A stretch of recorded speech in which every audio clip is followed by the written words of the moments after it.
नमस्कार साथियों। तो चलिए आज के दैनिक जागरण में क्या खास खबरें हैं उन्हें हम लोग एक एक करके देख लेते हैं। और याद रखिए दैनिक जागरण का राष्ट्रीय संस्करण है, तो इसमें आप लोगों को महत्वपूर्ण खबरें ही देखने को मिलती हैं। और इस डिस्कशन को आप लोग देखने के बाद अपनी राय अपना सुझाव जरूर दिया करिएगा, हर हाल में दिया करिएगा। एक नाम आप लोग सुन रहे होंगे कि सोरोस पूर्वाग्रही और खतरनाक व्यक्ति हैं। ये कौन कह रहे हैं? हमारे विदेश मंत्री एस जयशंकर साहब कह रहे हैं। और बोले कि अमेरिकी अरबपति चाहते हैं कि दुनिया वैसे चले जैसा हुआ है चाहते हैं। अभी हाल ही में आप देखिए कि हमारे मोदी पर, प्रधानमंत्री साहब पर इन्होंने कुछ सवाल दागे थे एक तरह से, तो उन्हीं की बात हो रही है। सोरोस ने हिंडनबर्ग की अदानी ग्रुप पर रिपोर्ट के सहारे मोदी सरकार के पतन की भविष्यवाणी की थी अभी। और भय का माहौल बनाने का काम करते हैं सोरोस, इससे सामाजिक ताने बाने पर पड़ता है असर। और आप देखेंगे कि भारतीय लोकतंत्र और प्रधानमंत्री नरेंद्र मोदी पर की गई टिप्पणी पर विदेश मंत्री एस जयशंकर ने अमेरिकी अरबपति जॉर्ज जॉर्ज सोरोस को आड़े हाथ लिया है। और सोरोस सनकी और दूसरों को भला बुरा कहने वाले आदमी है, एकेपी कह रहे हैं। ए डीएलएफ के मानद चेयरमैन व पूर्व मुख्य कार्यकारी अधिकारी हैं कुशल पाल सिंह। और म्यूनिक सुरक्षा सम्मेलन में ये कहा था सोरोस ने, हिंडनबर्ग की अदानी समूह पर रिपोर्ट के साथ ही मोदी सरकार का पतन शुरू हो गया है। भारत एक लोकतांत्रिक देश है, लेकिन प्रधानमंत्री नरेंद्र मोदी लोकतांत्रिक नहीं है, वह तानाशाह है। वह भारत में जल्द ही लोकतांत्रिक परिवर्तन होगा। तो आप देखेंगे स्वाभाविक सी बात है, जब प्रधानमंत्री साहब पर और बीजेपी पलटवार करेगी ही, नॉर्मल सी बात है। चलिए आप लोग क्या सोचते हैं, अपनी राय जरूर दिया करिएगा इस तरह के मामले में। आपकी राय जरूर क्या रखती है, मायने रखती है। और आप लोग देखिए कि लोकतंत्र में जो हमारी डेमोक्रेसी इंडेक्स आता है, आप लोग इसे भी देख लीजिए करिएगा। फ्रीडम इंडेक्स है, उसे भी देख लिया करिएगा। जो मीडिया के लिए आता है इंडेक्स, उसे भी देख लिया करिएगा, फिर अपनी राय बनाकर लिखा करिएगा। स्वदेशी निर्मित सिग्नल प्रणाली से दौड़ने लगी दिल्ली मेट्रो। वंदे भारत की बाद वंदे मेट्रो बनाने की तैयारी कर रहे भारत ने रेल तकनीक के क्षेत्र में आत्मनिर्भरता का एक और ऐतिहासिक कदम बढ़ाया है। दिल्ली मेट्रो में शनिवार को पहली बार स्वदेश निर्मित सिग्नल प्रणाली का प्रयोग आरंभ होने के साथ ही भारत ऐसी तकनीक तैयार करने वाले विश्व का छठा देश बन गया है। और अब तक आप देखेंगे यह तकनीक फ्रांस, जर्मनी, जापान, कनाडा और चीन के पास ही थी। इसे रेल आधारित अन्य प्रणालियों के साथ ही भारतीय रेल के परिचालन में भी उपयोग किया जा सकता है। आईएसआई के लिए जासूसी करने वाले वाले का होगा कोर्ट मार्शल। पाकिस्तान की खुफिया एजेंसी आईएसआई के लिए जासूसी करने वाले सैनिकों के खिलाफ सेना कोर्ट मार्शल की कार्रवाई करने जा रही है। और ये आप देखिए कि पाकिस्तान की खुफिया एजेंसी है ये, और उसके लिए अगर आप देखिए हमारे देश का कोई व्यक्ति काम करता है तो उस पर आप देखते हैं कड़ी कार्रवाई होनी चाहिए, उसमें कोई दोहराई नहीं होनी चाहिए। पाकिस्तान हो चुका है दिवालिया। पाकिस्तानी रक्षा मंत्री आसिफ ने कहा कि संकट का निदान देश में ही मौजूद है और आईएमएफ से कड़ी शर्तों पर कर्ज लेने को देश का भला नहीं होगा। ये आप देखिए कि हमारा पड़ोसी पाकिस्तान है, और जिस तरह से चाइन आप लोगों ने देखा होगा, एक समय श्रीलंका भी बहुत ही बुरी तरह से गुजरा था। उस समय आप लोगों ने काफ़ी मदद भी की थी श्रीलंका की, और वो आप देखेंगे बाहर आ गया था। देखिए पाक जलनबरू मन्नार की खाड़ी आप लोगों को भारत और श्रीलंका के बीच देखने को मिलेगी। और पाकिस्तान की बात करें तो आप सभी जानते हैं कि 1947 तक हमारा हिस्सा था, और 5 राज्यों की सीमा लगती है, लद्दाख हो, जम्मू कश्मीर हो, पंजाब हो, राजस्थान हो, गुजरात हो। और आपको मालूम होना चाहिए कि बांग्लादेश भी पहले पाकिस्तान का हिस्सा हुआ करता था। 1947 में पाकिस्तान को ही मिला था, लेकिन 1971 में भारत पाकिस्तान के बीच युद्ध होता है, उसी समय बांग्लादेश आज़ाद होता है। उस समय हमारे देश की प्रधानमंत्री इंदिरा गांधी थी। और आईएमएफ की बात हुई तो इंटरनेशनल मॉनेटरी फंड की बात हो रही है। अंतर्राष्ट्रीय मुद्रा कोष एक अंतर्राष्ट्रीय वित्तीय संस्थान है, और 27 दिसंबर 1945 में इसकी स्थापना हुई थी। और आप देखें वॉशिंगटन डीसी यूएसए में इसका हेडक्वार्टर देखने को मिलेगा। इसके उद्देश्य की बात करें तो अंतर्राष्ट्रीय मौद्रिक सहयोग को बढ़ावा देना, अंतर्राष्ट्रीय व्यापार को सुगम बनाना, स्थायी आर्थिक विकास को बढ़ावा देना, भुगतान संतुलन की कठिनाइयों का सामना करने वाले सदस्यों को संसाधन उपलब्ध कराना, और अंतर्राष्ट्रीय वित्तीय संकटों से बचाव और वसूली में सहायता करना इसका काम है। ठीक है। जीएसटी फाइलिंग में देरी पर अब आधा देना होगा जुर्माना, और एनटीए की तरह तरह से ही आयोजित परीक्षा फीस पर नहीं लगेगा जीएसटी। गुटखा पान मसाले के सेस में होगा बदलाव, पेंसिल व शार्पनर सस्ता होगा। ये आप देखिए जीएसटी आया हुआ था, कब की बात है, 2017 में आया हुआ था, उसी की बात हो रही है। ठीक है। पार्टी का चुनाव चिन्ह चोरी हो गया है, चोरों को सबक सिखाने की ज़रूरत है। ये आप लोगों ने देखा है, महाराष्ट्र में एक बड़ा राजनीतिक ड्रामा हुआ और पहले आप देखें कि बीजेपी और शिवसेना ने साथ मिलकर चुनाव लड़ा, लेकिन आप देखेंगे कि इन्हें बहुमत में भी मिला, लेकिन मुख्यमंत्री पद को लेकर इन दोनों में नहीं बात बन पाई। फिर उद्धव ठाकरे आप देखिए शिवसेना के साथ एनसीपी और कांग्रेस से मिल गए और मुख्यमंत्री खुद बन गए, लेकिन कुछ समय के बाद आपने देखा है कि इन्हीं की पार्टी के विधायकों ने एकनाथ शिंदे के नेतृत्व में बगावत कर दी और आप देखेंगे कि वो बीजेपी के साथ मिलकर मुख्यमंत्री बन गए। मुंबई राजधानी है इसकी, इसकी सीमा आप देखिए गुजरात से लगती है, मध्य प्रदेश से लगती है, छत्तीसगढ़, तेलंगाना, कर्नाटक और गोवा से लगती है। रमेश बैस यहाँ के राज्यपाल हैं। वर्तमान में मुख्यमंत्री एकनाथ शिंदे हैं। विधानसभा में 288 सीटें हैं, विधान परिषद में 78 सीटें हैं, राज्यसभा में 19 सीटें हैं, लोकसभा में 48 सीटें हैं। 3,07,713 वर्ग किलोमीटर में आपका महाराष्ट्र फैला हुआ है। क्षेत्रफल में तीसरे नंबर पर है। पहले पर राजस्थान, दूसरे पर मध्य प्रदेश, तीसरे पर महाराष्ट्र का नंबर आता है। तो ये भी आप लोग याद रखिएगा।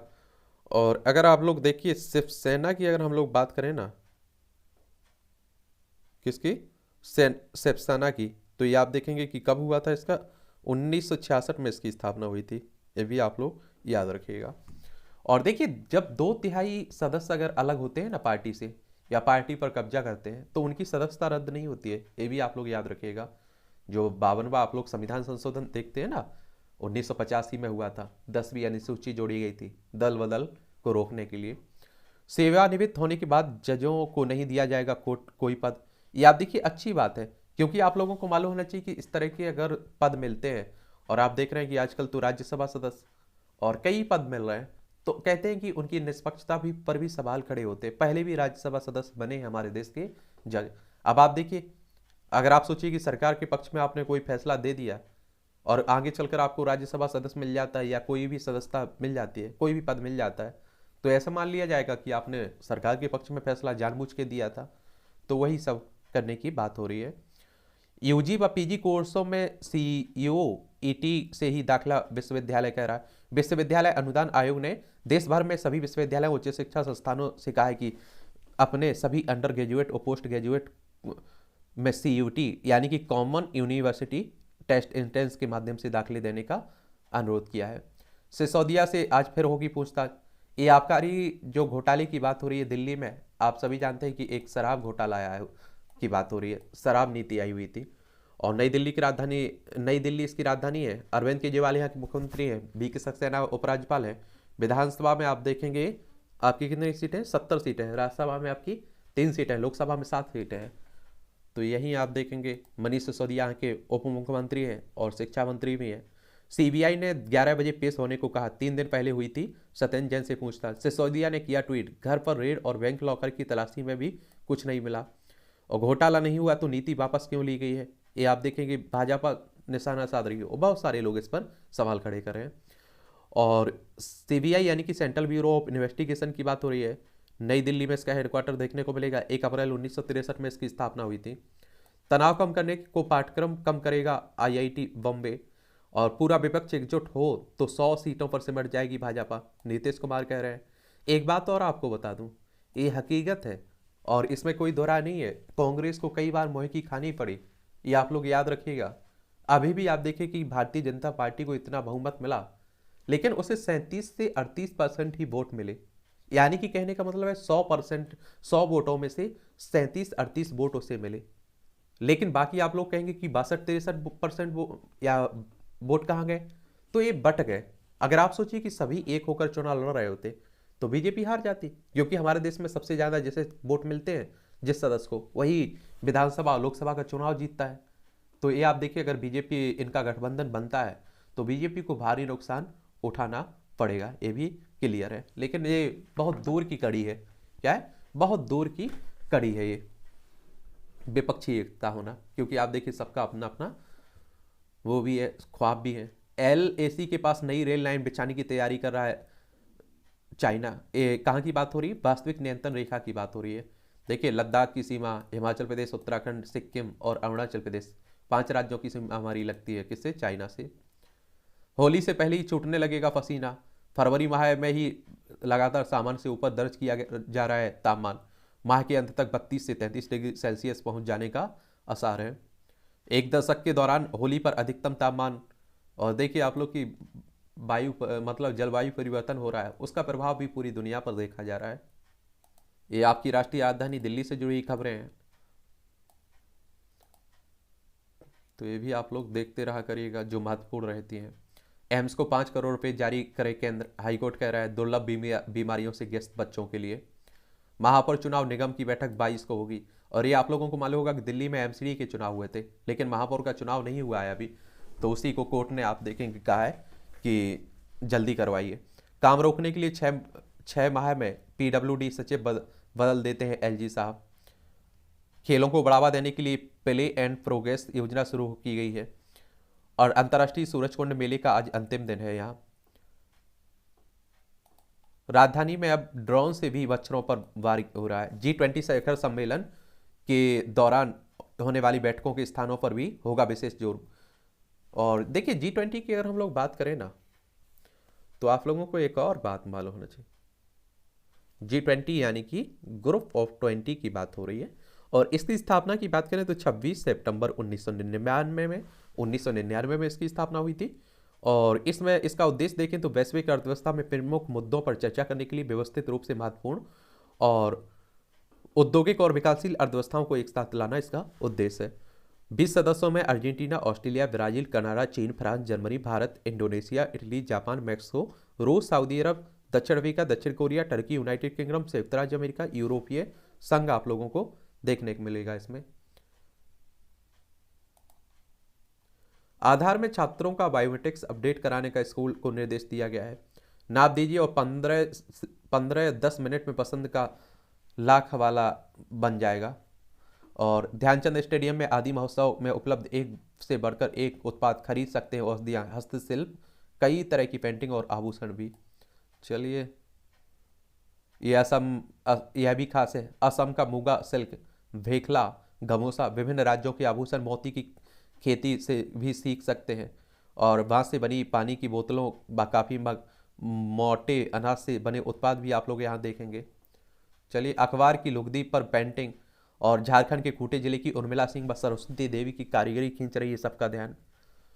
चलिए, तो अच्छी बात रहती है इस तरह का। दिल्ली की 123 वक्फ संपत्तियों को कब्जे में लेगा केंद्र। और गैर अधिसूचित ये संपत्तियां कॉनॉट प्लेस, अशोक रोड और मथुरा रोड समेत अन्य महत्वपूर्ण स्थानों पर हैं। वक्फ बोर्ड ने फैसले का विरोध किया है, जबकि विश्व हिंदू परिषद ने बताया ऐतिहासिक फैसला, किया स्वागत। तो यहाँ भी आप देखिए खूब हिंदू मुस्लिम होता रहता है। पर्यटन को बढ़ावा देते हुए 260 परियोजनाओं को अंतिम रूप देने की बात हो रही है। पर्यटन क्षेत्र हमारी अर्थव्यवस्था में एक बड़ा योगदान भी देता है। मार्च से बढ़ेगा नई दिल्ली का कूटनीतिक तापमान। 1-2 मार्च को G20 देशों के विदेश मंत्रियों की बैठक, क्वाड देशों के मंत्रियों की बैठक भी संभव है। और देशों के विदेश मंत्रियों, वित्त मंत्रियों और रक्षा मंत्रियों की बैठक को शुरुआत होगी मई 2023 में। तो ये भी बात हो रही है। चलिए, गोवा में विदेश मंत्रियों की बैठक पर होगी नजर। ये आप देखिए 4-5 मई से होगी। ये भी आप लोगों को मालूम होना चाहिए। हिंसा, अलगाववाद जैसी घटनाओं में 80% तक आई कमी। भारत को सभी क्षेत्रों में शिखर पहुंचाना लक्ष्य है। ये हमारे होम मिनिस्टर साहब कह रहे हैं, अमित शाह साहब। आरक्षण का लाभ दिलाने को जल्द केंद्र रिपोर्ट दे सकता है, रोनी आयोग कह रहा है। 14 से ज्यादा विस्तार लेने वाले आयोग पूरा कर चुका है अपना काम। आरक्षण के लाभ से वंचित ओबीसी जातियों की पड़ताल लगभग पूरी हुई। ओबीसी यानी कि देखिए पिछड़ा वर्ग की बात हो रही है। इनकी संख्या आप लोगों को देखेंगे कि भारत में सबसे ज्यादा है। और इसी को लेकर आप लोग देख रहे हैं कि इन पर राजनीति भी खूब होती है। और सबसे विवादित मुद्दा है हमारे देश में आरक्षण। आप देखेंगे आप लोगों को बड़ा न्यूट्रल होकर इस पर सोचना होगा। आप लोग देखते होंगे कि जो इसके पक्ष में है वो बिल्कुल आंख बंद करके पक्ष में है, जो इसके विरोध में है वो आंख बंद करके विरोध में है। किसी को कोई जानकारी नहीं रहती है। लेकिन आप लोगों को इसके पॉजिटिव पॉइंट भी देखना है, नेगेटिव पॉइंट भी देखना है। और ओबीसी वर्ग में तो आप देखते हैं क्रीमी लेयर की अवधारणा भी लागू है। अब आप लोग कहते हैं कि क्रीमी लेयर ये क्या है, तो आप लोगों को मालूम होना चाहिए क्रीमी लेयर का मतलब है कि आप देखिए उनकी स्थिति सुधर आ चुकी है। और आपने देखा होगा कि ओबीसी वर्ग से आप हैं और अगर आप लोग लगा देते हैं कि एस हम क्रीमी लेयर में आते हैं, तो आप लोगों को फीस उतनी ही देनी पड़ती है जितने सामान्य कैटेगरी का देता है। ठीक है, तो मलाई में से आप लोग क्रीम निकाल लेते हैं ना कि अच्छा इनका पूर्ति हो गई, तो उसी तरह से ओबीसी आरक्षण को 4 श्रेणियों में बांटने का भी प्रस्ताव दिया जा रहा है। आईएनएस विक्रांत और विक्रमादित्य का तैनात होगा अग्निशमन 8 रक्षा क्षेत्र में।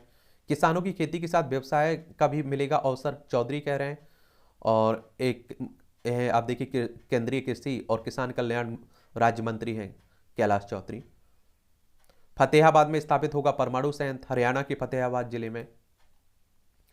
सेवानिवृत्ति होने के बाद जजों को नहीं मिलेगी, आप देखिए जस्टिस दीपक साहब कह रहे हैं। न्यायाधीशों की नियुक्ति की कॉलेजियम पेडाली संपूर्ण मॉडल फुल प्रूफ है, जस्टिस ललित कह रहे हैं। कहा नामों की सिफारिश करने वाली कठोर प्रक्रिया अपनाई जाती है, हमें प्रयास करना चाहिए कि वह व्यवस्था बनी रहे। एक बात आप लोगों को मालूम है कि कॉलेजियम व्यवस्था या कॉलेजियम व्यवस्था जिसके तहत आप देखते हैं कि न्यायाधीशों की नियुक्ति होती है, उस पर सरकार सवाल उठा रही है। सरकार कह रही है कि हमें भी शामिल करिए। अभी आप देखते हैं कि उन्हीं में से न्यायाधीशों में से विचार किया जाता है, फिर सरकार को भेजा जाता है और सरकार उनकी नियुक्ति करती है। सिंबल का फैसला स्वीकार उद्धव पवार। ये आप लोगों को मालूम होना चाहिए कि सिंधे ले उड़े, आपको मालूम होगा सिंधे को वास्तविक शिवसेना मान लिया गया है। उपेंद्र कुशवाहा अब नीतीश के प्रति हुए नरम, या ठप्पा नहीं लगाना चाहते कि उन्होंने दल का अनुशासन तोड़ा, अब जदयू के कोर वोटरों की बात कर रहे हैं। ये आप लोगों को मालूम होगा कि बिहार की राजनीति में नीतीश कुमार की पार्टी में से जुड़े थे कुछ समय पहले उपेंद्र कुशवाहा, यही उनकी खिलाफ बगावत कर रहे थे। तो अब आप देखेंगे उन्हें नीचे दिखा दिया गया है। नीतीश गाली दे चाहे धक्का दे नहीं छोड़ेंगे साथ, जितन राम मांझी कह रहे हैं। और जहां कांग्रेस मजबूत है वहीं वह लड़े, बाकी जगह पर क्षेत्रीय दलों को आगे करे। ये आप देखेंगे माले के सम्मेलन में राजद नेता तेजस्वी यादव ने भाजपा को हराने के लिए विपक्ष को एक रोड मैप बनाने का प्रस्ताव है। और एक बात और आप देखिए, इन सभी विपक्षियों की मजबूरी भी हो गई एक होना, क्योंकि एक खत्म हो रहे हैं, आप लोग भी देख रहे हैं। तो इनका भी अपना स्वार्थ है सभी पार्टियों का। भाजपा का 13 विधानसभा सीटों पर खास ध्यान है। ये आप देखिए मध्य प्रदेश की बात हो रही है। मध्य प्रदेश को आप सभी जानते हैं कि भोपाल इसकी राजधानी है। इसकी सीमा उत्तर प्रदेश, राजस्थान, गुजरात, महाराष्ट्र और छत्तीसगढ़ से लगती है। अभी मुख्यमंत्री शिवराज सिंह चौहान है। विधानसभा में 230 सीटें हैं, राज्यसभा में 11 सीटें हैं, लोकसभा में 29 सीटें हैं। यहाँ इसी साल चुनाव होना है आप लोगों का, ठीक है। पार्टी का चुनाव चिन्ह चोरी होगा, उद्धव ठाकरे साहब करें। ईवीएम में छेड़छाड़ का दावा करने वाले को किया गया गिरफ्तार मेघालय में। अभी मेघालय में भी तो चुनाव हुआ था। गुजरात में कांग्रेस नेता विपक्ष पद पर जताई दावेदारी, और सुप्रिया सोली ने उद्धव को दी सलाह नई शुरुआत करें। ये आप देखेंगे एनसीपी की नेता हैं। बंगाल में प्रति व्यक्ति ऋण 60,000 रुपये के पार, भावी पीढ़ी को करना होगा भुगतान। पश्चिम बंगाल की बात हो रही है। हिंदू मुस्लिम भाईचारे को कुछ लोग पचा नहीं पा रहे, केरल के भाजपा प्रमुख सुरेंद्रन ने कहा है। बंगाल में शिक्षा में बदली रंगदारी और कटमनी, हमारे प्रधानमंत्री केंद्रीय शिक्षा मंत्री कह रहे हैं। महबूबा ने भाजपा को बताया खूंखार जानवर। पीडीपी की अध्यक्ष ने अतिक्रमण हटाओ अभियान को लेकर। शुभेंदु अधिकारी के सांसद भाई देवेंदु बोले मिल रही धमकियां पश्चिम बंगाल में ही। एक बार आप लोग देखिए, एक और मान लीजिए, इलेक्शन कमीशन ऑफ इंडिया करवाता है, भारतीय निर्वाचन आयोग करवाता है आपके क्या सभी, चाहे आप देखिए विधानसभा हो, विधान परिषद हो, राज्यसभा हो, लोकसभा हो, राष्ट्रपति हो, उपराष्ट्रपति हो, इन सब के चुनाव। तो इस संस्था के बारे में आपको याद रखना चाहिए, संवैधानिक संस्था है। संविधान के अनुच्छेद 324 के तहत इसकी स्थापना की बात कही गई है। और 25 जनवरी 1950 में इसकी स्थापना हुई थी। नई दिल्ली में हेडक्वार्टर देखने को मिलेगा। सुकुमार सेन पहले मुख्य चुनाव आयुक्त थे। और जो आपके स्थानीय चुनाव होते हैं, सरपंच के हो, नगर पंचायत, नगर पालिका, नगर निगम, इनके लिए हर राज्य में उनका चुनाव आयोग होता है। जैसे उत्तर प्रदेश में उत्तर प्रदेश निर्वाचन आयोग आप लोगों ने सुना होगा। यहाँ वेस्ट बंगाल की बात हो रही है, क्योंकि वेस्ट बंगाल भी काफी चर्चा में बना हुआ है आजकल। कोलकाता इसकी राजधानी, इसकी सीमा उड़ीसा, झारखंड, बिहार, सिक्किम, असम से लगती है। अंतर्राष्ट्रीय सीमा नेपाल, भूटान और बांग्लादेश से लगती है। विधानसभा में आप देखेंगे 294 सीटें हैं, लोकसभा में 42 सीटें हैं, राज्यसभा में 16 सीटें हैं। और यहाँ का क्षेत्रफल आप देखें तो 88,752 वर्ग किलोमीटर में आपका पश्चिम बंगाल फैला हुआ है। ममता बनर्जी मुख्यमंत्री हैं, रमेश सीवी आनंद बोस यहाँ के राज्यपाल हैं, ये भी याद रखिएगा। नक्सली क्षेत्र में बंदूक छुड़ाकर युवाओं को बना दिया सेल्फकार।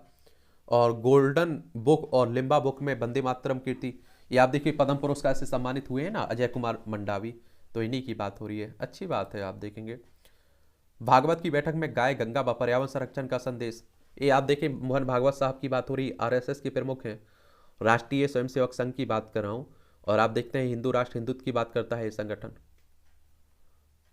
इसका हेडक्वार्टर अगर आप लोग देखें तो कहाँ है, इसका हेडक्वार्टर आपको नागपुर में देखने को मिलेगा। केशव बलिराम हेडगेवार इसके फाउंडर थे। 27 सितंबर 1925 में इसकी स्थापना हुई थी।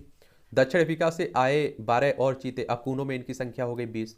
ये आप देखेंगे कि कहाँ की बात हो रही है, ग्वालियर के पास आप लोग देखते हैं ना, उसी में छोड़े जा रहे हैं ना इन्हें। और कहाँ से, दक्षिण अफ्रीका से लाए जा रहे हैं। दक्षिण अफ्रीका देखिए ये है और ये भारत है। और आपको मालूम होगा इस समय यहाँ दक्षिण अफ्रीका में गांधी जी भी रहे थे, ठीक है। कोविड के बाद आ रहे कैंसर से अधिक मामले, रामदेव बाबा कह रहे हैं। सहरसा में बाइकर सवारों ने 2 बच्चों पर एसिड फेंका। देखिए बिहार की बात हो रही है। प्रस्ताव के 30 दिन बाद ही निरस्त हो जाना चाहिए था राकेश संचान के भूखंड का मामला। 30 दिन में जमा हो जाना चाहिए था 10% धनराशि। 10 साल तक विभाग में नहीं आई सुध, बना रहा नाम। चलिए, ये उत्तर प्रदेश में आप देख रहे हैं जो मंत्री हैं राकेश सचान को सांसद रहते हुए आवंटित किए गए 72 भूखंडों के मामले में विभागीय लापरवाही भी सामने आई है। अवंतिका प्रकाशमान कीर्तिमान, उज्जैन की पवित्र मोक्षदायिनी छिप्रा नदी के तट पर आप देखें 18,82,229 दियों को रोशनी से जगमा गए तो लोग इस भव्य अद्भुत पल को पलक झपाए बगैर निहारते रहे। ये आप देखिए गिनीज वर्ल्ड रिकॉर्ड में भी आप देखें शामिल हुआ। ये आप लोगों को मालूम होना चाहिए कि मध्य प्रदेश में आप लोग देखते हैं ना, उज्जैन महाकालेश्वर का मंदिर भी लगता है। और आप देखते हैं महाकालेश्वर का मंदिर है, कुंभ का मेला भी लगता है हर 12 साल में। मुस्लिम महिला ने अपनाया सनातन धर्म, कहा सभी को अपनाना चाहिए। दलित युवक को से मंदिर में जाने से रोका, पुलिस ने करवाया जल अभिषेक। ये मध्य प्रदेश के खंडवा की बात है। और आप देखिए इसीलिए कहा जाता है आरक्षण की जब आप लोग बात करते हैं ना तो इन घटनाओं को भी याद रखा करिएगा, क्योंकि आप लोग सोचिए आज़ादी के पहले महिलाओं की स्थिति क्या रही होगी, इन जातियों की स्थिति क्या रही होगी। उस समय तो आपके पास स्वतंत्र सरकार नहीं थी, आपके पास स्वतंत्र न्यायपालिका नहीं थी, पुलिस व्यवस्था नहीं थी स्वतंत्र। और आज भी आप देखिए इन्हें घोड़ी नहीं चढ़ने दिया जाता है। तो आपको आरक्षण मिल रहा है या नहीं मिल रहा है, अगर आप लोग अच्छी तरह से समझदार इंसान हैं तो आप इन सबको जरूर ध्यान रखा करिएगा। 25 अप्रैल को खुलेंगे केदारनाथ धाम के कपाट। और घरेलू महिलाएं राष्ट्र निर्माता हैं, उन्हें पर्याप्त मुआवजा मिले, ये हाईकोर्ट कह रहा है। देखिए कश्मीर में टूटा नेटवर्क फिर जोड़ने की फिराक में है हिजबुल। और जम्मू कश्मीर से आप सभी जानते हैं कि 370-35 से हट चुकी है। और जम्मू कश्मीर को 2 भागों में लद्दाख और जम्मू कश्मीर में बांट दिया गया। दोनों केंद्र शासित प्रदेश हैं। बस आप देखेंगे कि जम्मू कश्मीर में मध्य प्रदेश की किसकी तरह, दिल्ली की तरह विधानसभा आपको देखने को मिलेगी। राजस्थान के 2 युवकों को हरियाणा में जिंदा जलाने के मामले में राजनीति तेज हो चुकी है। और राजस्थान की बात करते हैं तो राजस्थान वैसे भी चर्चा में रहता है। जयपुर इसकी राजधानी, इसकी अंतर्राष्ट्रीय सीमा पाकिस्तान से लगती है। राज्यों में आप देखें पंजाब हो गया, हरियाणा हो गया, उत्तर प्रदेश, मध्य प्रदेश, गुजरात से लगती है। और यहाँ का क्षेत्रफल में सबसे बड़ा भारत में राज्य है आपका राजस्थान। 3,42,239 वर्ग किलोमीटर में फैला हुआ है। विधानसभा में 200 सीटें हैं, राज्यसभा में 10 सीटें हैं, लोकसभा में 25 सीटें हैं। कलराज मिश्रा यहाँ के राज्यपाल हैं, मुख्यमंत्री अशोक गहलोत हैं। और इसी साल यहाँ भी विधानसभा आपकी चुनाव होना है। हिंदुत्व के लिए छत्तीसगढ़ में शुरू हुई संतों की पदयात्रा, ये छत्तीसगढ़ में भी चुनाव है आपके। चलिए तो ये भी याद रखिएगा। मद्रास हाईकोर्ट ने पीड़िता का नाम हटाने का निर्देश दिया। ये आप लोगों को मालूम होना चाहिए कि यौन उत्पीड़न या इस तरह का किसी घटना होती है तो उसमें पीड़िता का नाम नहीं लिखना की सलाह दी जाती है। लेकिन हमारे यहाँ देखते हैं आप लोग न्यूज़पेपर बार छाप देते हैं, क्योंकि आप देखिए कि उसका नाम गुप्त रखने की बात ही होती है। हत्या का आरोपित पुलिस गोलीबारी में मारा गया। स्पाइस जेट का विमान वापस मुंबई लौटा। ये आप देखिए कांडला जाने वाली स्पाइस जेट की एक उड़ान केबिन में दबाव की चेतावनी के कारण। गुरदासपुर जिले के गांव में चर्च बनाने को लेकर मसीह और सिख समुदाय आमने सामने। पुंछ के जंगलों में देखे 3 से 4 संदिग्ध, तलाशी अभियान हुई है। जम्मू संभाग में एनआईए ने राजस्थान में पीएफआई से जुड़े लोगों पर की छापेमारी। अभी आप देखिए पीएफआई की बात हो रही, पॉपुलर ऑफ फ्रंट इंडिया की बात हो रही है। इस पर अभी बैन लगाया गया था। ये आप देखिए इसकी स्थापना कब हुई थी, इसकी स्थापना 22 नवंबर 2006 में हुई थी। नई दिल्ली में हेडक्वार्टर देखने को मिलेगा। मुस्लिम पॉलिटिकल लामबंदी और हिंदू का नेशनलिज्म काउंटरिंग के लिए इसकी स्थापना की गई थी। और अगर हम लोग एनआईए की बात करें तो नेशनल इन्वेस्टिगेशन एजेंसी की बात हो रही है। इसकी स्थापना 31 दिसंबर 2008 में हुई थी। नई दिल्ली में हेडक्वार्टर देखने को मिलेगा। आप लोग अगर डेली क्लास देख रहे हैं तो बहुत सारी संस्थाओं को आप लोग कंठस्थ याद कर चुके होंगे। और जुड़े रहिए, आप लोग आगे भी होती रहेंगी। सरकारी अधिकारी के खिलाफ कार्रवाई पर अंतरिम रोक। सुप्रीम कोर्ट ने उत्तराखंड के अल्मोड़ा में नाबालिग लड़की से जुड़े कथित यौन उत्पीड़न और छेड़छाड़ के मामले एक वरिष्ठ सरकारी अधिकारी के खिलाफ कार्रवाई पर अंतरिम रोक लगा दी है। सैन्य अधिकारी की बेटी से दुष्कर्म, बेटे से कुकर्म। उत्तराखंड के कैंट कोतवाली में बिहार निवासी आरोपित के खिलाफ आप देखिए मुकदमा दर्ज हुआ है। पत्नी की मौत के बाद ससुरालियों ने 2.5 साल के बेटे का कराया मतांतरण। देख लीजिए, मतांतरण यानी कि धर्म परिवर्तन की बात होती है। उत्तराखंड को देख लीजिए, उत्तर प्रदेश से अलग करके बनाया था। देहरादून इसकी राजधानी है। इसकी सीमा नेपाल और चाइना से लगती है। राज्यों में हिमाचल प्रदेश, उत्तर प्रदेश से लगती है। विधानसभा में 70 सीटें हैं, राज्यसभा में 3 सीटें हैं, लोकसभा में 5 सीटें हैं। पुष्कर सिंह धामी यहाँ के चीफ मिनिस्टर हैं। 112 जिलों की डेल्टा रैंकिंग से पहले स्थान पर नूह। जिला के विकास के लिए तय किए गए 59 पैरामीटर संस्थागत डिलीवरी के लिए प्रधानमंत्री नरेंद्र मोदी कर चुके हैं नूर की प्रशंसा। चलिए, ये नूर जिला नंबर 1 पर है, आप देखेंगे। और नीति आयोग 2015 में आया था, आप देखिए, योजना आयोग को प्रतिस्थापित करके द्वारा नीति आयोग द्वारा 2021 के दौरान देश की 112 आकांक्षी जिलों की सूची बनाई गई थी, जिसके लगभग 49 पैरामीटर थे। इसमें ड्रॉप आउट, संस्थागत डिलीवरी, सिंचाई, कृषि, सेहत सहित अन्य विभागों के बहुत सारे काम थे इसमें। ठीक है, हर सनातनी बच्चे 5 बच्चे पैदा करें, देवकी नंदन ठाकुर कह रहे। ये आप देखिए, इस तरह के अन्य पर बयान पर आप लोग क्या सोचते हैं, मुझे तो यही समझ में नहीं आता है। इनसे भी तो पूछना चाहिए, तुमने कितने किए बच्चे। आप देखिए, घर में खाने के लिए ना हो, बच्चे पैदा करिए। और हमारी ये सरकार तो आप देख रहे हैं कि बच्चों पर रोक लगाने के लिए नीति भी ला रही है। पेरिस और लंदन तक धूम मचा रही है बनारसी साड़ी। और बनारसी साड़ी आप देखते हैं कि वैसी भी चर्चा में रहती है, पॉपुलर भी है, आप लोग सुनते भी रहते होंगे। संकल्प से परंपरागत कला को रखें जीवित, राष्ट्रपति ने की थी सराहना। 1984 में तत्कालीन राष्ट्रपति ज्ञानी जैल सिंह ने राष्ट्रीय पुरस्कार देते समय राजेंद्र प्रसाद गोंदवाल की कला की खूब सराहना की थी। राष्ट्रपति ने पहले उनकी कलाकृतियां अपने पास मंगवाई, बाद में उनको सम्मानित शायद मंच पर बुलाया था। केंद्र सरकार ने बजट 2023-24 में पीएम विश्वकर्मा कौशल सम्मान योजना शुरू की है। इसका उद्देश्य है श्रम में जैती के सिद्धांत के अनुसार देश में परंपरागत व्यवसाय से जुड़े लोगों को सम्मानित प्रोत्साहित करने के साथ उनका कौशल विकास भी किया जाए। और पीएम नरेंद्र मोदी ने कहा है कि मेहनत और सृजन करने वालों के जीवन में इस योजना से बड़ा परिवर्तन आएगा। हरियाणा के फरीदाबाद में आयोजित किए गए सूरजकुंड मेले में हमने खोजी 3 नायकों की कहानियां, जो देख लीजिएगा। 7 पीढ़ियों से सजो रहे समृद्ध विरासत। और दुष्कर्म के केस में साक्ष्य मिटाने को पूर्व मुख्य सचिव ने किया पद का दुरुपयोग। ये आप देखें, कहाँ की पोर्ट ब्लेयर की, जो अभी काफी चर्चा में। पूर्व डीजीपी एसपीएस राठौर के खिलाफ सीबीआई को नहीं मिला कोई सबूत, रुचिका छेड़छाड़ मामले में। छात्रों का तनाव कम करने के लिए आप देख रहे हैं कि शिक्षकों और छात्रों ने पाठ्यक्रम को लेकर सुझाव भी भेजे हैं। ढाका से कोलकाता पहुंची ट्रेन से विदेशी मुद्रा की तस्करी करने वाले 5 बांग्लादेशी गिरफ्तार हुए। बंगाल के न्यायिक मजिस्ट्रेट से धोखाधड़ी मामले में 1 गिरफ्तार हुआ है। कोयला तस्करी, शिक्षक भर्ती घोटाले में कमाई की फिल्मों में खपाई की गई है। यह आप देखते हैं जो पश्चिम बंगाल में हुआ है। मिर्जापुर फ्रेम अभिनेता सहवाज प्रधान की डेथ हो गई है। देख लीजिए, मिर्जापुर तो आप लोगों ने देखी ही होगी।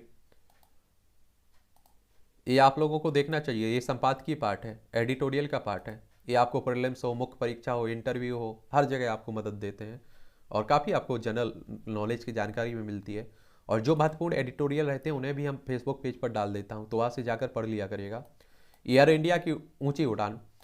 भारत में उड्डयन सेवा की शुरुआत स्वतंत्रता के पहले टाटा एयरलाइंस के नाम से टाटा समूह के जेआरडी टाटा की ओर से की गई थी। बाद में इसका नाम बदलकर इंडियन एयरलाइंस किया गया। यह टाटा समूह की सबसे प्रतिष्ठित कंपनियों में से एक थी। कुछ वर्षों बाद समाजवादी नीतियों से प्रभावित नेहरू सरकार ने उनका राष्ट्रीयकरण कर दिया और पिछले वर्ष टाटा समूह ने उसे खरीद कर फिर से अपने हाथ में ले लिया। फिर एक समय एयर इंडिया की दुनिया भर में धाक थी, लेकिन सरकारी कंपनियों के रूप में उसकी दुर्गति होती चली गई।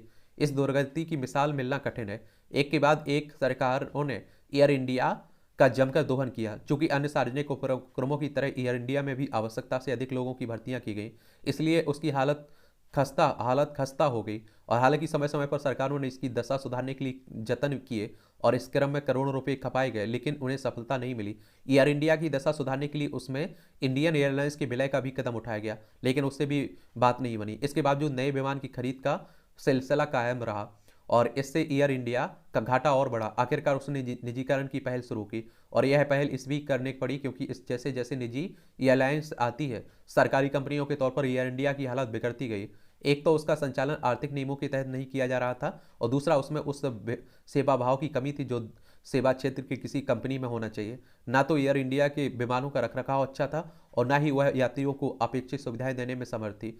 इसके चलते एक ब्रांड के रूप में उसकी छवि गिरती चली गई। एक समय तो ऐसा आया कि उसके निजीकरण की कोशिश भी नाकाम होने लगी, क्योंकि सरकार जिन शर्तों पर उसे बेचना चाहती थी उन पर कोई उसे खरीदने को तैयार नहीं था। आखिरकार एयर इंडिया को डूबने से बचाने के लिए सरकार ने कमर कसी और 2014 में मोदी सरकार ने एयर इंडिया समेत अन्य सार्वजनिक उपक्रमों के विनिवेश का बड़ा बीड़ा उठाया। हालांकि कांग्रेस समेत अन्य विपक्षी दलों को यह रास नहीं आया, लेकिन मोदी सरकार अपने इरादे पर अटल रही। और एक बात आप लोग जानते हैं सभी कि सरकारी कंपनियों को देख लीजिए, आप लोग बीएसएनएल को देख लीजिए, घाटे में चलती रहती है और वही सेवाएं दे रही है, सब कुछ वही कर रहा है, लेकिन आप देखिए फिर भी घाटे में रहती है, क्योंकि व्यवस्था ही नहीं होती है, देखभाल ही अच्छे से नहीं होती है। और निवेश की, अगर विनिवेश की हम लोग बात करें ना, प्राइवेट निजीकरण की बात करें ना, तो अभी देखिए कांग्रेस और विपक्षी दल जो विरोध कर रहे हैं ना, एक समय बीजेपी भी करती थी, तो इनकी सत्ता में आते ही आप देखेंगे सभी पार्टियों की मंशा बदल जाती है, विचारधारा बदलने लगती है। तो ये भी याद रखिएगा। टाटा समूह ने एयर इंडिया को खरीदने के साथ उसकी कायाकल्प करने का जो निश्चित किया, उसके परिणाम दिखने लगे हैं। पिछले दिनों इस एयरलाइन ने पहली बार अपना मुनाफा घोषित किया था। पिछले सप्ताह एक साथ 470 विमानों की खरीद का ऑर्डर दिया था। इन विमानों के अलावा 370 विमानों को खरीदने की भी योजना है। इस तरह यह विमान खरीद का विश्व का सबसे बड़ा ऑर्डर होगा। एयर इंडिया के बिक्री में नए विमान शामिल होने से उसका कायाकल्प होगा। टाटा समूह ने कहा है कि वह airline security, customer service, technology, engineering, network, मानव संसाधन की दिशा में बड़े बदलाव की यात्रा पर है। हालांकि विमानों के इतने बड़े बेड़े को संभालना एक चुनौतीपूर्ण काम होगा, लेकिन टाटा समूह की साख देखते हुए आशा की जा रही है कि वह उम्मीदों पर खरा उतरेगा। यह उम्मीद इसलिए भी की जा रही है क्योंकि भारत में उड्डयन क्षेत्र तेजी से उभर रहा है और एयर इंडिया के पास तमाम ऐसे इंटरनेशनल रूट हैं जो व्यस्त रहते हैं। एक तथ्य यह भी है कि प्रवासी भारतीयों समेत आम भारतीयों की बड़ी संख्या में हवाई यात्रा कर रहे हैं। ऐसे भी एयर इंडिया जल्द ही एक सफल और विश्व की सबसे बड़ी विमानन कंपनी बन सकती है। यदि ऐसा होता है तो यह भारत के लिए गौरव की बात होगी। एयर इंडिया यूरोपीय कंपनी एयरबस से 250 और अमेरिकी कंपनी बोइंग से 220 नए विमान खरीदने जा रही है। इस सौदे के संपन्न होने पर प्रधानमंत्री मोदी, अमेरिकी राष्ट्रपति बाइडेन, फ्रांसीसी राष्ट्रपति मैक्रो और ब्रिटिश प्रधानमंत्री ऋषि सुनक ने एक दूसरे को बधाई दी है। इससे पता चलता है कि यह सौदा कितना बड़ा है। और अमेरिकी राष्ट्रपति जो बाइडेन ने बोइंग से विमान खरीद के सौदे की सराहना करते हुए कहा है कि इससे उनके देश में 10 लाख नौकरियों के अवसर पैदा होंगे। राष्ट्रपति मैक्रों ने कहा है कि 250 विमानों की खरीद के लिए एयरबस के साथ एयर इंडिया का सौदा भारत और फ्रांस के बीच गहन राजनीतिक और मैत्रीपूर्ण साझेदारी में मील का पत्थर साबित होगा। चूंकि एयर इंडिया के लिए नए विमान उपलब्ध कराना के लिए एयरबस और विमानों के इंजन बनाने वाली ब्रिटिश कंपनी रॉल्स रॉयस में भी समझौता हुआ है, इसलिए ऋषि सुनक ने भी उसकी सराहना की है। और स्पष्ट है कि अंतर्राष्ट्रीय कूटनीतिक दृष्टि से भी इस सौदे का एक महत्व है। यह बताता है कि अमेरिका और यूरोपीय देशों से भारत की नज़दीकी बढ़ रही है। भारत ने इसका ध्यान रखा है कि इतने अधिक विमानों की खरीद का ऑर्डर किसी एक देश की कंपनी को ना दिया जाए। और टाटा समूह ने यह जानते हुए भी भारत की कूटनीतिक में सहयोग दिया है कि अलग अलग कंपनियों से विमान खरीद उसका रखरखाव करना चुनौतीपूर्ण भरा हुआ है। हालांकि मोदी सरकार ने सार्वजनिक उपक्रमों के विनिवेश का एक लक्ष्य तय कर रखा है, मगर इसे पूरा कर पाना मुश्किल हो रहा है। आशा की जाती है कि सरकार निजीकरण के अपने एजेंडे के आगे बढ़ाएगी और क्योंकि नवरत्नों कंपनियों को और छोड़कर अधिकांश सार्वजनिक उपक्रम सरकार और करदाताओं का पर एक बोझ रही है। एयर इंडिया की ओर से नए विमानों की खरीद के इतने बड़े सौदे पर जहां हर किसी से प्रसन्नता व्यक्त की है और भारतीयों को खुशी महसूस हुई, वहीं विपक्षी दलों के नेताओं ने किसी को बधाई देने की जरूरत नहीं समझी।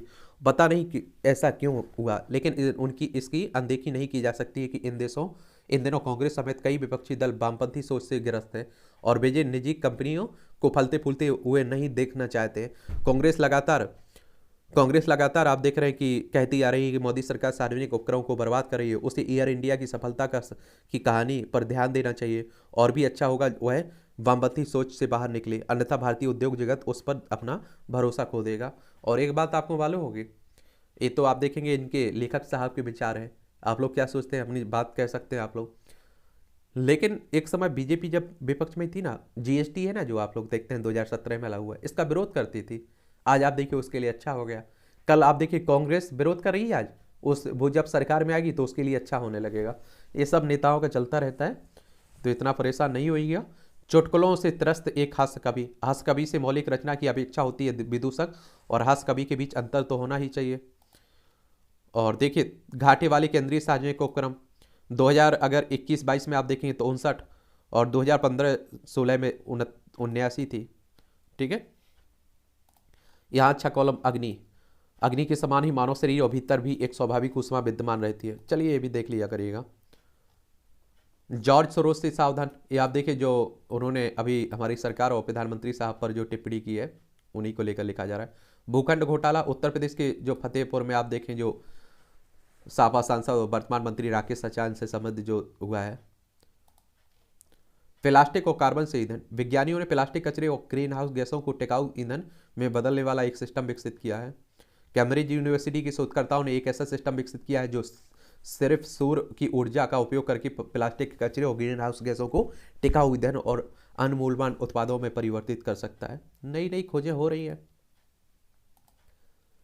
आयोजन के स्वरूप में हो परिवर्तन, 15 से 17 फरवरी के दौरान आयोजित 12वां विश्व हिंदी सम्मेलन समाप्त हो चुका है और इसके आयोजन का प्रारूप लगभग पूरी पूर्व के आयोजनों की तरह ही रहा है। वर्तमान में आधुनिक तकनीकों तकनीकों के माध्यम से दृश्य संवादों को आसानी से सुदूर स्थानों तक सुगमता से पहुंचाना संभव हुआ है। लिहाजा विश्व भर के हिंदी प्रेमियों के इस कार्यक्रम से सीधे जुड़ाव की व्यवस्था भी होनी चाहिए ताकि वे सभी अपनी सुविधा अनुसार जुड़ सकें।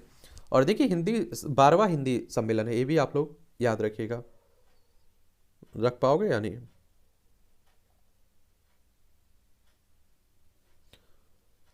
फिजी में हुआ है ये भी, वर्ल्ड हिंदी कॉन्फ्रेंस या विश्व हिंदी सम्मेलन। ये आप देखें 10 जनवरी 1975 में पहली बार हुआ था, तो ये भी आप लोग याद रखिएगा। चलिए, तो यह आप पढ़ लीजिएगा। आप लोग हिंदी को राष्ट्रभाषा बनाने की भी तो बात करते हैं आप लोग। देखो यू रूठा ना करो, एक खरी खरी तंज कसा जाता है, एक तरह से देख लिया करिएगा। एक चुनौतियों से जीतने की प्रेरक कथा पढ़ सकते हैं। बहाने बनाने से जीवन नहीं बनता, सफलता प्राप्ति के लिए संघर्ष करना पड़ता है। यह आत्मकथा कीर्ति चुनौतियों से जूझकर सफलता प्राप्त करने की गाथा है। यह सिखाती है कि कैसे भटक के बिना अपने लक्ष्य पर आगे बढ़ा जा सकता है। अगर दिलचस्पी हो तो खरीद के पढ़ सकते हैं। पहाड़ से प्रेम का आख्यान, चलिए ये भी देखिए। कोटवारा से केसरबाग और माया नगरी तक का सफर, यह पुस्तक केवल एक आत्मकथा भर नहीं है, बल्कि एक कलाकार की आत्मीय संस्मरणों का ब्यौरा और कई पायदानों पर एक किरदार की ढालता जीवन यात्रा है। चलिए ये भी देख लीजिए। राज्यों को मिलेगी 16,982 करोड़ की क्षतिपूर्ति, जीएसटी काउंसिल में दी गई है मंजूरी। किसको कितना धन मिलेगा? बिहार को 92 करोड़ रुपए, छत्तीसगढ़ को 505 करोड़ रुपए, दिल्ली को आप देखें 1,212 करोड़ रुपए। चलिए ये भी देखिए। आपके पैसों का ब्लैकमेल, ये सेबी ने हाल ही में एक स्टडी जारी की। इसके अनुसार इक्विटी वायदा विकल्प सेगमेंट में ट्रेड करने वाले 89% लोग, यानी ट्रेड करने वाले 10 में से 9 लोग नुकसान झेलते हैं। याद देखिए, शेयर का मार्केट में अगर आप लोग करते हैं निवेश तो ये पढ़ा करिएगा, आप लोगों के लिए रहती है खबर। सेबी यानी कि security and exchange board of India की बात हो रही है। 12 अप्रैल 1988 में इसकी स्थापना हुई थी। मुंबई में हेडक्वार्टर देखने को मिलेगा। दिसंबर में खनिज उत्पादन में 9.8% की बढ़ोतरी की बात हो रही है। और तमिलनाडु में ईवी कार संयंत्र लगाएगा ओला समूह इलेक्ट्रॉनिक वाहनों के लिए। भारत बनेगा दूरसंचार का प्रमुख निर्यातक। मात्र 100 दिन में 200 से ज़्यादा शहरों में हुआ है 5G सेवा का विस्तार। ये मोबाइल नेटवर्क की बात होती है। पहले आप लोग 1G 2G 3G 4G 5G चला है ना, और कई देशों में तो 6G की बात होने लगी है। तीसरी ई नीलामी में 11.72 लाख टन गेहूं की होगी बिक्री। एनएसई के कई इंडेक्स में शामिल होगी अदानी समूह की 2 कंपनियां। और एनएसई की बात अगर हम लोग बात करें, एनएसई तो किसकी बात हो रही? National stock exchange of India limited की। और इसकी स्थापना 1992 में हुई थी। मुंबई में हेडक्वार्टर देखने को मिलेगा। मऊ से खरीदी थी डिप्टी जेलर ने महंगी कार को आरक्षी बना प्लाट मालिक। चलिए, ईडी ने जुटाई इंस्टीट्यूट संचालकों को बेनामी संपत्ति की जानकारी। ईडी यानी कि इन्फोर्समेंट डायरेक्टरेट की बात हो रही है। और प्रवर्तन निदेशालय के नाम से भी आप लोग इसे जानते हैं। और इसकी स्थापना कब हुई थी? 1 मई 1956 में नई दिल्ली में हेडक्वार्टर देखने को मिलेगा। उत्तर प्रदेश के मुख्यमंत्री योगी आदित्यनाथ की तस्वीर ने मानसिक रूप से बीमारों को अपनों से मिलाया। देख लीजिए। दक्षिण बंगाल में एडिनो वायरस का प्रकोप, अस्पताल में 200 बच्चे भर्ती हुए हैं। विकट तस्वीर से कोविड-19 के बाद लोग दहशत में हैं। दक्षिण बंगाल में आप देखें एडिनो वायरस, क्या लक्षण है इसके? और ये आप देखें, डॉक्टरों का कहना है कि बुखार, सर्दी, खांसी और सांस लेने में तकलीफ की समस्या वाले बच्चे आ रहे हैं। कमर में मिला तीरंदाजी में गोल्ड मेडलिस्ट नवविवाहिता का शव कमरे में। ये साप्ताहिक राशि फल रहता है, भरोसा हो तो ये पढ़ लिया करिएगा। बचपन में ये राशि फल देखते थे ना आप लोग। कैलेंडर में। तो उसी तरह से एलएसी के पास आप देख रहे हैं जो चाइना हरकतें करता रहता है, एक्साई चीन इलाके से होकर गुजरेगी यह रेल लाइन, तो उसी को हम लोग विरोध ही करेंगे। जयशंकर ने कट्टरपंथी गतिविधियों के खिलाफ सतर्कता की जरूरत पर दिया बल। ऑस्ट्रेलिया में मंदिरों पर हुए हमले को अपने ऑस्ट्रेलियाई समकक्ष के सामने उठाया है। संयुक्त राष्ट्र के सामाजिक विकास आयोग की अध्यक्ष बनी रुचिरा। संयुक्त राष्ट्र मुख्यालय में आयोग के 62वें सत्र की बैठक में चुनाव, और बैठक में 3 देशों के उपाध्यक्षों को भी किया गया चुनाव। तो भारतीय आप लोग देखेंगे। और यूएन की अगर हम लोग बात करें तो यूनाइटेड नेशंस की बात हो रही है। और आप देखते हैं कि 24 अक्टूबर 1945 में इसकी स्थापना हुई थी। न्यूयॉर्क यूएस में इनकी हेडक्वार्टर देखने को मिलेगी। भारत की स्थायी प्रतिनिधि रुचिका कंबोज है, ठीक है। और भारत दौरा करेगी अमेरिकी वित्त मंत्री जेनेट एलेन। आतंकी हमले के बाद कराची पुलिस मुख्यालय की सुरक्षा पर उठे सवाल। ये पाकिस्तान में हो रहा है। नेपाल सैद्धांतिक व्यवहारिक रूप से एक हिंदू राष्ट्र है, शंकराचार्य साहब कह रहे हैं। और पाकिस्तान सरकार ने इमरान खान को कायर बताया। आप देखें, पहले प्रधानमंत्री हुआ करते थे इमरान खान। उत्तर कोरिया ने समुद्री की तरफ दागी बैलिस्टिक मिसाइल। ये उत्तर कोरिया आप लोग देखते हैं, दक्षिण कोरिया ऊपर उत्तर कोरिया है, यहाँ भी एक संघी शासक बैठा हुआ है, कभी भी कोई भी फैसला लेता रहता है। पेट्रोल कीमत को लेकर शहबाज सरकार को अल्टीमेटम। ये आप देखिए वही पाकिस्तान की बात हो रही है। और राष्ट्रपति पद की भारतवंशी उम्मीदवार निक्की हेली पर नक्सलीय टिप्पणी की जा रही है। अमेरिका में बंदूकधारी ने गोली मारकर 6 लोगों की जान ले ली है, सोचिए।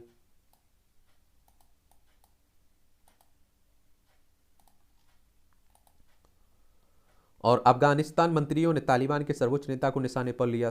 अफगानिस्तान में आप देखते हैं कि तालिबानों का कब्जा हो चुका ना, लद्दाख वाले हिस्से की सीमा हमारी लगती है। भारतवंशी मेघना ऑक्सफोर्ड विश्वविद्यालय अस्पताल NHS ट्रस्ट की CEO बनी। मुंबई विश्वविद्यालय से MBBS किया है मेघना पंडित ने।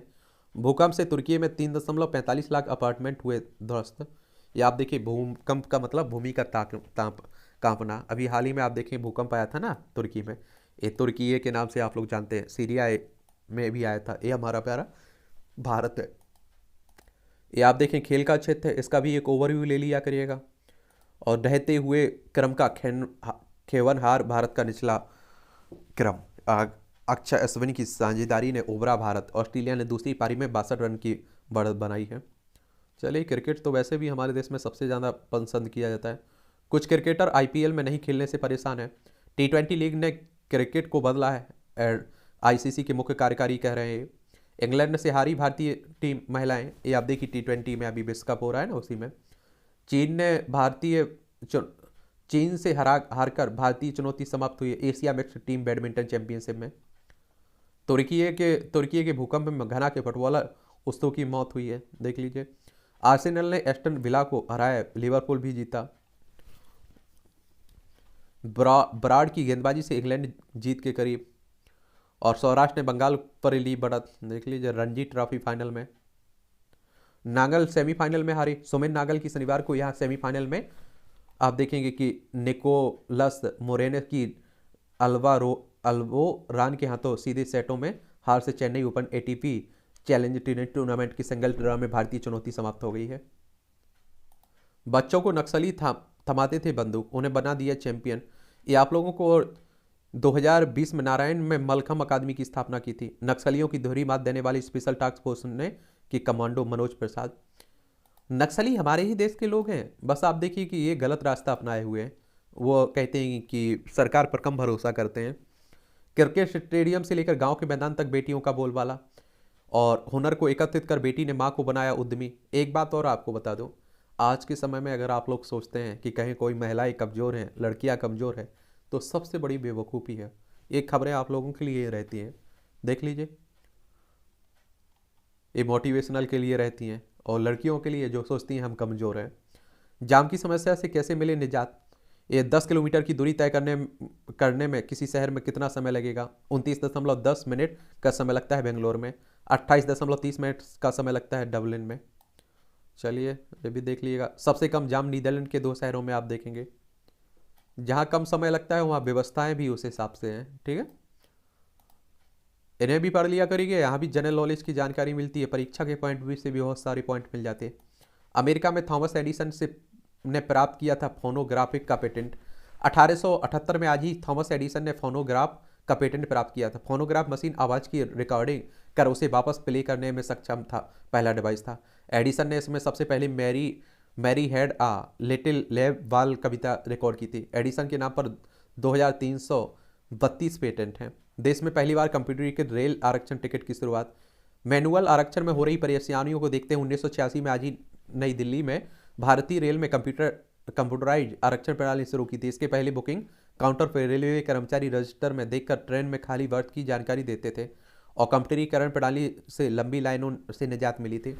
भारत को समझने में धर्मपाल ने दिया था अहम योगदान।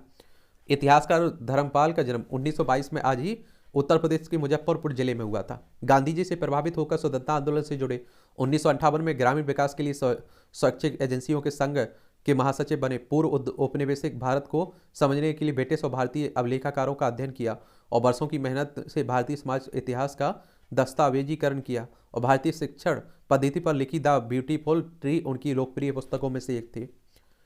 सुपर हीरो से ज़्यादा बड़ा विलेन, ये भी पढ़ लीजिएगा।